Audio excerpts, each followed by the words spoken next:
Good morning students.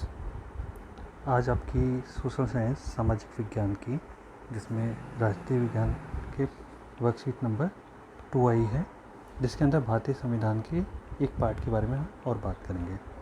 अभी हमने पिछली वर्कशीट में भारतीय संविधान की उद्देशिका के बारे में बात की थी। अब हम बात करेंगे भारतीय संविधान की प्रमुख विशेषताएं कौन कौन सी होती हैं।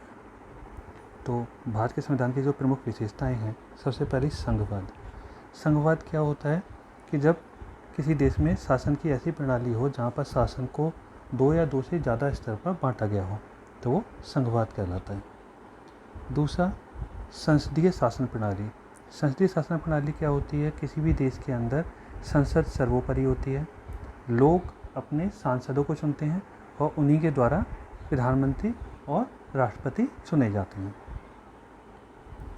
सार्वभौमिक वयस्क मताधिकार। सार्वभौमिक वयस्क मताधिकार होता है जब किसी देश के अंदर एक निश्चित आयु वर्ग के लोगों को जब चुनाव होता है उसके अंदर वोट देने का अधिकार मिल जाता है और अपनी सरकार चुनने का अधिकार मिलता है, तो वो सार्वभौमिक वयस्क मताधिकार कहलाता है। सार्वभौमिक इसलिए कहा गया है क्योंकि किसी भी व्यक्ति को केवल इस आधार पर कि वो किसी जाति, धर्म या लिंग का है, वोट देने से वंचित नहीं किया जा सकता। अगला, शक्तियों का बंटवारा। हमारे देश में आपको पता है 3 स्तर की सरकारें हैं, केंद्र स्तर पर, राज्य स्तर पर और स्थानीय स्तर पर। अब उनके बीच में आपस में लड़ाइयाँ हो सकती हैं कि ये मेरा काम है या फिर ये तुम्हारा काम है, इस तरह की बातें होती हैं। तो उन सब समस्याओं को दूर करने के लिए ये जो सारी शक्तियाँ और जो अधिकार हैं, तीनों सरकारों के पहले से ही संविधान में लिख दिए गए हैं, इसलिए शक्तियों का बंटवारा कर दिया गया है। मौलिक अधिकार। मौलिक अधिकार होते हैं कुछ बेसिक राइट्स होते हैं, कुछ मूलभूत अधिकार होते हैं जो कि सभी लोगों को, देश के रहने वाले नागरिकों को दिए जाते हैं।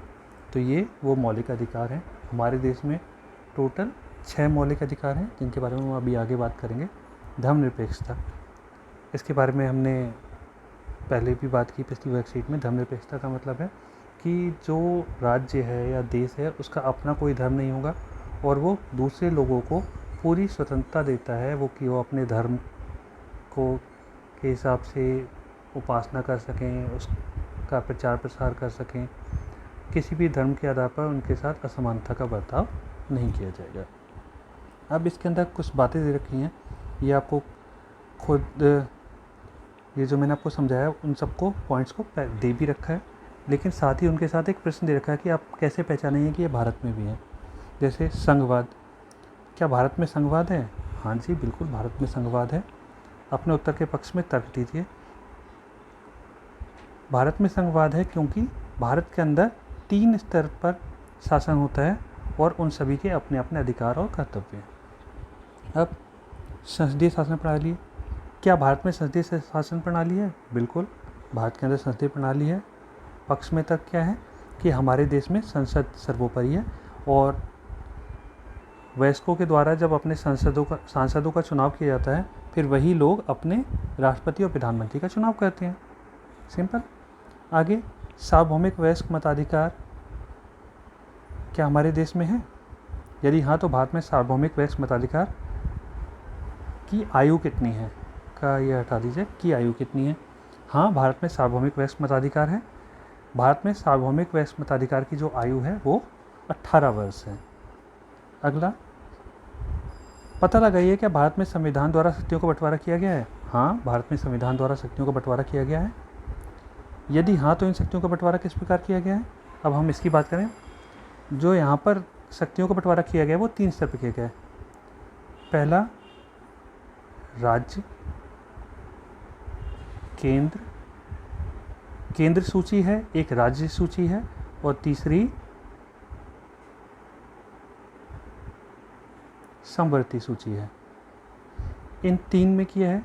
केंद्र सूची है, उसके ऊपर केंद्र कानून बना सकता है। राज्य सूची है, उस पर राज्य कानून बना सकता है। जो समवर्ती सूची है उसके ऊपर दोनों कानून बना सकते हैं, लेकिन अगर दोनों ने कानून बनाया है तो उनके बीच में कोई विरोधाभास होता है तो जो केंद्र सूची है उसी के कानून को सही माना जाएगा। इसके अलावा अवशिष्ट विषय हैं, यानी बचे हुए विषय हैं जो कि बाद में धीरे धीरे विषय बनते चले गए, उन सब के ऊपर कानून बनाने का अधिकार केंद्र को है।